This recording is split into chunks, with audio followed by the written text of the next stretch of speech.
思わずイラッとしたり、気づかないうちに強い言葉になったり、突然その場を立ち去りたくなることがあります。それはなぜなのでしょうか。その動きはどこから来ているのでしょうか。今回は反応とは何か、行について静かに見つめてみます。ここではこの働きをしたい、避けたいといったリアクションが自然に生まれてくる働きとして見てみます。上座仏教ではこの働きを行サンカーラと呼びます。これは心の中で生まれたものが次の思い、次の行動へとつながっていく働きです。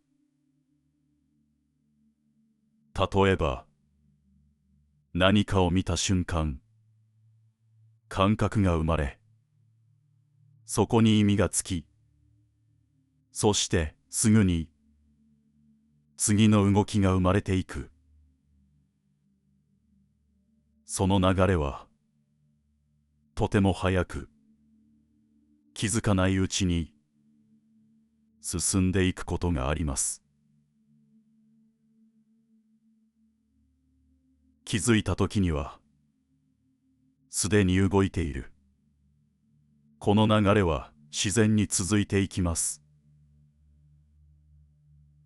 例えば何かを見てもう少し見たいと感じる。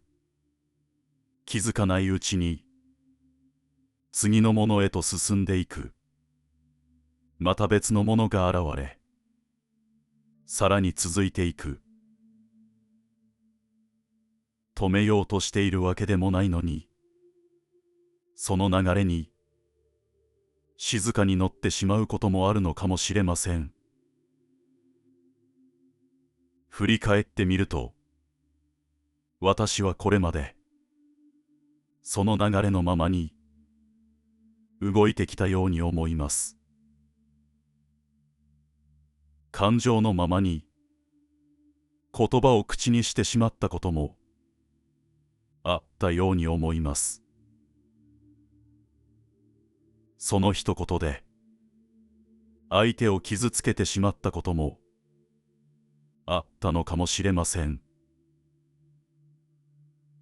気づいた時にはすでに言葉が出ている。そのようなこともあったように思います。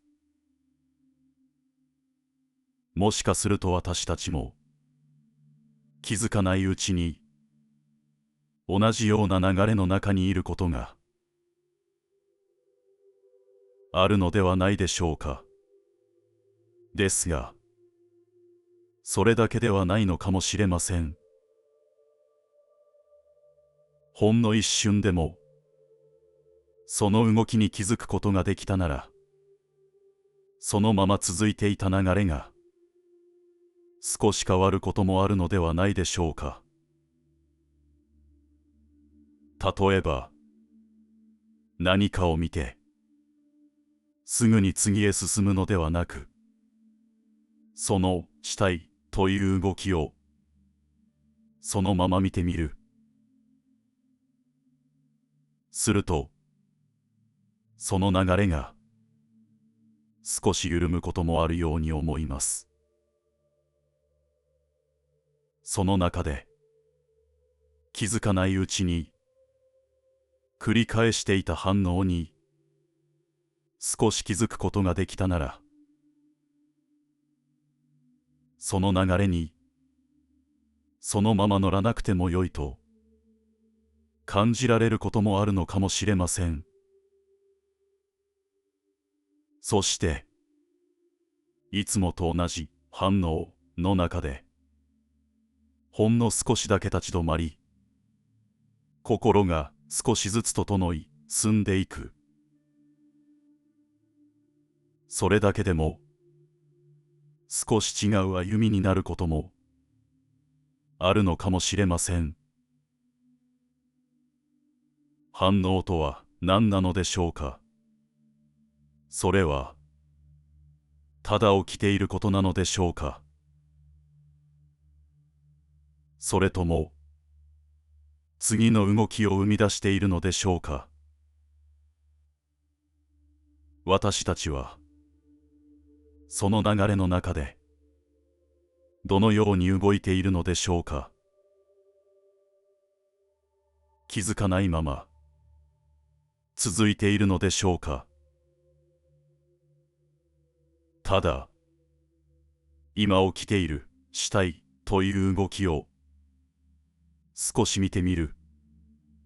その流れにそのまま引き込まれていることに気づいてみる。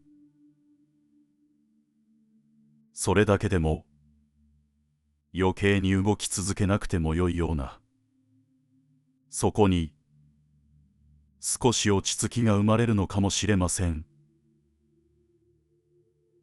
生きるとは何でしょうか。私はまだ答えを知りません。ただ上座仏教に伝わるブッダの教えを通してこれからも静かに考え続けています。最後に自供の朗読を置いています。静かにお聞きください。